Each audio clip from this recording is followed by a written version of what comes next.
easier for kids to trace, and we have more options. We've noticed that when you're trying to teach a child to write, the child gives you her hand. Let's say Emma, for example, she gives you her hand, but she turns her face away and turns her attention to everything apart from what you're trying to teach her, which is so funny. We find it really weird, but they all do the same thing.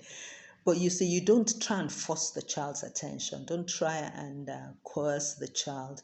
Don't get angry or worked up. Just gently coax the child. Come on, look at number 3. Let's write number 3. Let's trace number 3 and all that. And we found that after about the 7th or 8th attempt, the child will now bring her attention to the book on her own. And then that is when the child actually begins to pay attention to what exactly you're doing. And so when books offer you just maybe 10 attempts at tracing, what the child has done is only really 2, because the first 8, the child wasn't with you at all.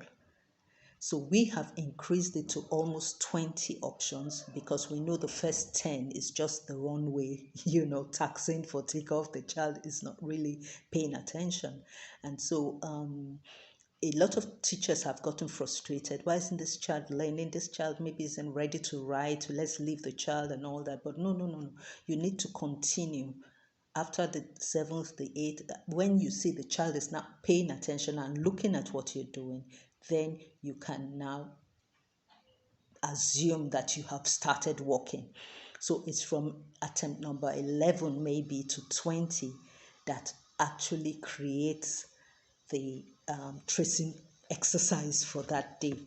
So you see why a lot of the books that have just maybe 10, attempts at tracing a letter or a number can't really cut it in the long run. So you need more.